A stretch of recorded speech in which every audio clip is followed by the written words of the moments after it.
kanina ng 130,000 pesos. Pero mas masaya siyempre kung makapag-uwi sila ng total cash prize of 200,000 pesos!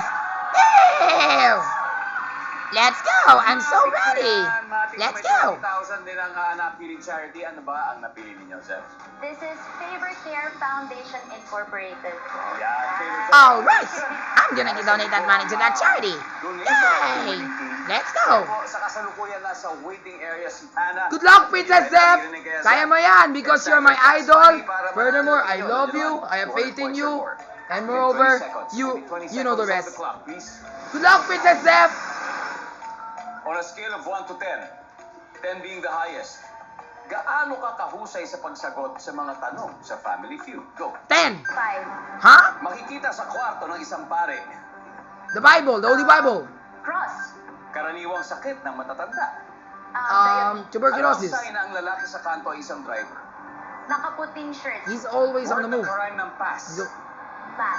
Grass! Let's go, tignan natin ilang Grass! puntos ang The green nakuha. grass! On a scale of 1 to 10, gaano ka kahusay sa pagsagot sa Family Feud? Sabi mo 5. Ang sabi mo Okay, 5. Average. Makikita sa kwarto ng pare, siyempre cross. The sign of the cross. Crucifix.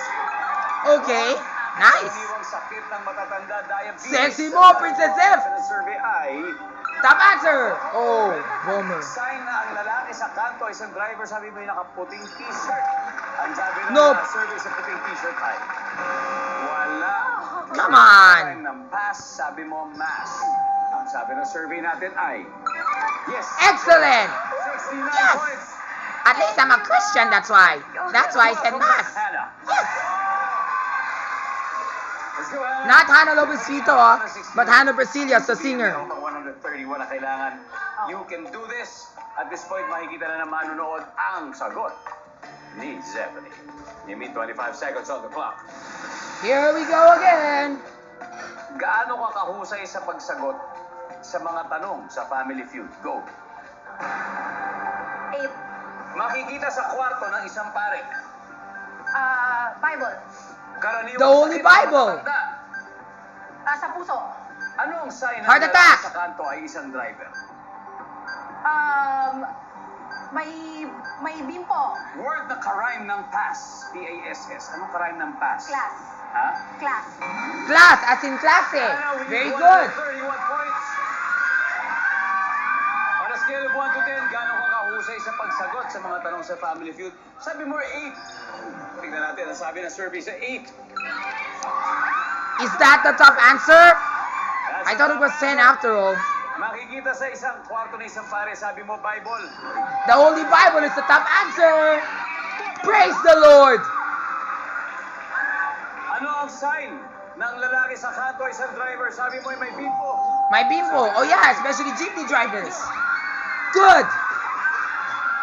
We're one step closer. We're one step closer. 15 more points. 1-5. 15 more points. Kaya mo to, Zef. Ang sabi mo ay... I know that's also... Sabi ng survey. Oh, bother. Rayuma. Rayuma. Rayuma, I don't even know what that is. 13 to go. And the last one is class. 1-3. It may not be not so certified that they could go. Ang sabi mo, class. They just need 13 more points.